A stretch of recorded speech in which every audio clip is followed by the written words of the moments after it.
कांग्रेस के नेता आचार्य प्रमोद कृष्णम क्या पाला बदलने जा रहे हैं? प्रधानमंत्री नरेंद्र मोदी और सीएम योगी आदित्यनाथ से मुलाकात के बाद किस ओर है उनका इशारा और क्या है इसके पीछे की इनसाइड स्टोरी, हम आपको बताते हैं।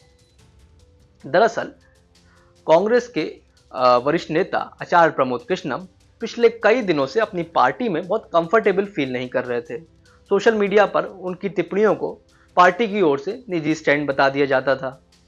यहाँ तक कि टीवी डिबेट्स में भी वो शामिल तो होते थे, लेकिन कांग्रेस के ऑफिशियल प्रवक्ता के तौर पे कभी भी उन्हें भेजा नहीं जाता था। कई बार उन्होंने टीवी पर ऐसी टिप्पणी भी की जिसके बाद कांग्रेस के नेताओं ने कहा ये तो उनका निजी स्टैंड है, ये पार्टी की लाइन नहीं है। अब पिछले दिनों दो तस्वीरें ऐसी आई।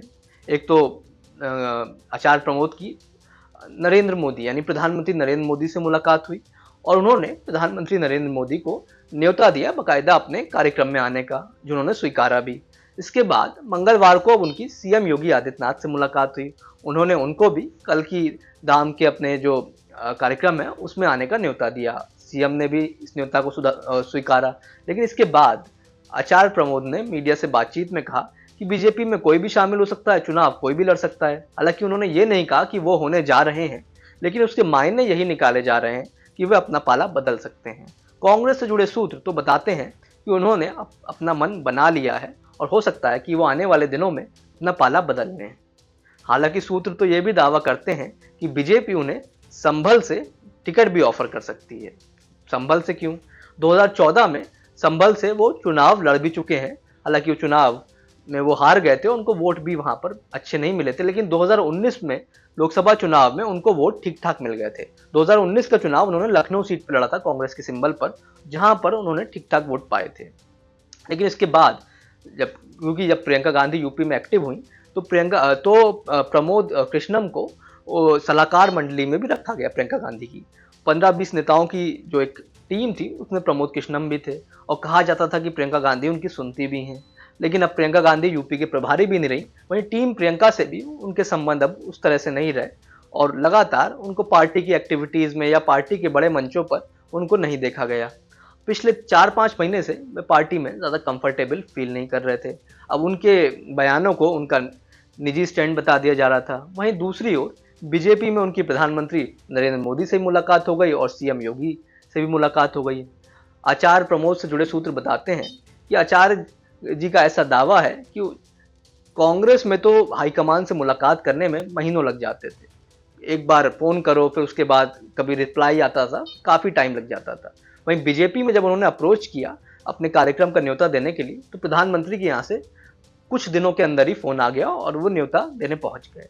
वहीं सीएम योगी ने भी उनको न्योता स्वीकारा और उनकी मुलाकात सीएम योगी से भी हो गई।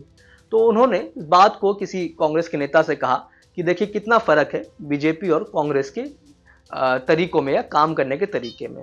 इसके बाद से ही कांग्रेस से जुड़े सूत्र ये अंदाजा लगा रहे हैं कि आचार्य प्रमोद पाला बदल सकते हैं। पाला बदलने के दो बड़े कारण हो सकते हैं। पहला ये कि कांग्रेस में बहुत कंफर्ट जोन में नहीं है, उनकी लाइन को निजी स्टैंड बता दिया जा रहा है। दूसरा ये भी कि वो समाजवादी पार्टी की जो लिस्ट आई है उससे भी बड़े नाखुश हैं। समाजवादी पार्टी ने लखनऊ से, संभल से अपने कैंडिडेट घोषित कर दिए हैं। अगर आचार्य प्रमोद को चुनाव लड़ाना होता तो वो सीट खाली छोड़ दी जाती और कांग्रेस उस पर उनको चुनाव लड़ा सकती थी। तो अब लखनऊ और संभल दोनों जगह से तो इंडिया लाइन से तो उनके चुनाव लड़ने की संभावना बची नहीं है। ऐसे में सूत्रों की माने तो एक संभावना उनकी ये है कि अगर बीजेपी संभल से उनको टिकट दे दे, क्योंकि बीजेपी के पास संभल में कोई पोटेंशियल बड़ा नेता है नहीं और वो सीट अभी विपक्ष के पास है, तो ये संभावना है क्योंकि बीजेपी का फोकस उन सीटों पर है जो वो 2019 में हार गई थी। ऐसे में बीजेपी उन लोगों को चुनाव लड़ा सकती है जिनके पास थोड़ा अपना वोट भी हो, साथ ही बीजेपी का वोट ऐड हो जाए तो चुनाव एक अच्छा हो सकता है। और वो कांग्रेस में बिल्कुल कंफर्टेबल है नहीं और समाजवादी पार्टी के खिलाफ भी उनके बयान आते रहते हैं। तो ऐसे में बताया जा रहा है यही उनकी नाराजगी की वजह है। वहीं दूसरी तरीके से जिस तरीके से बीजेपी उनको इजीली एक्सेप्ट कर ले रही है, बीजेपी के नेता इजीली मिल ले रहे हैं, ऐसे में संभावना ये भी है कि वो जा सकते हैं। साथ ही साथ धर्मगुरु तो वो एक तरीके से वहीं और तमाम रिलीजियस मुद्दों पर अपनी बात भी खुल के रखते हैं। तो इसकी बात की संभावना जताई जा रही है कि वो अपना पाला बदल सकते हैं। हालांकि आचार्य प्रमोद की ओर से अभी इस बात को खुलकर नहीं कहा गया है, लेकिन सूत्रों की माने तो राजनीति में संभावनाएं ऐसे ही बनती हैं। तो ये थी उनसे जुड़ी इनसाइड स्टोरी। ऐसी तमाम स्टोरी देखने के लिए देखते रहिए यूपी तक।